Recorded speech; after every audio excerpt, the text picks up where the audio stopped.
नमो भूतनाथं नमो देवदेवं नमः कालकालं नमो दिव्यतेजं नमः कामभस्मं नमः शान्तशीलं भजे पार्वतीवल्लभं नीलकण्ठम् सदा तीर्थसिद्धं सदा भक्तरक्षं सदा शैव पूज्यं सदा शुद्धभस्मं सदा ध्यानयुक्तं सदा ज्ञानतल्पं भजे पार्वतीवल्लभं नीलकण्ठम् वसानं भयानं महास्थानवासं शरीरं गजानां सदा चर्मवेष्टं पिशाचं विशोचं पशूनां प्रतिष्ठं भजे पार्वतीवल्लभं नीलकण्ठम् फणिनागकण्ठे भुजङ्गाद्यनेकं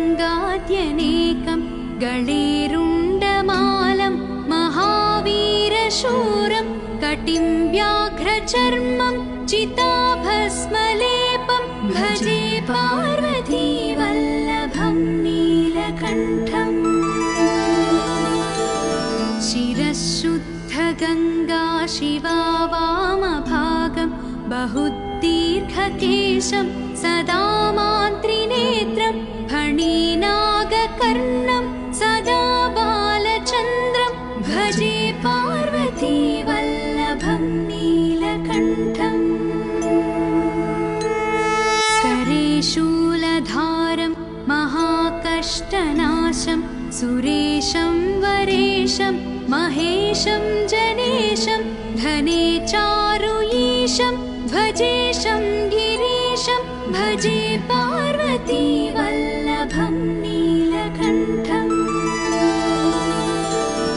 उदानं सुदासं सुकैलासवासं धरानिर्धरं संस्थितं ह्यादिदेवम् अजाहेमकल्पद्रुमुं कल्पसेव्यं भजे पार्वतीवल्लभं नीलकण्ठम्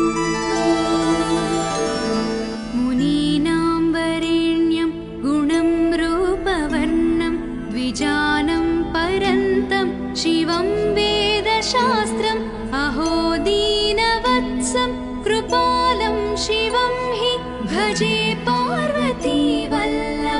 नीलकण्ठम्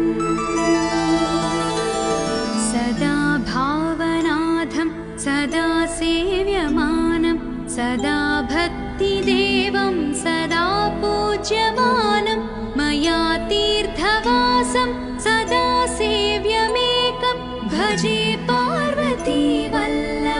नीलकण्ठम्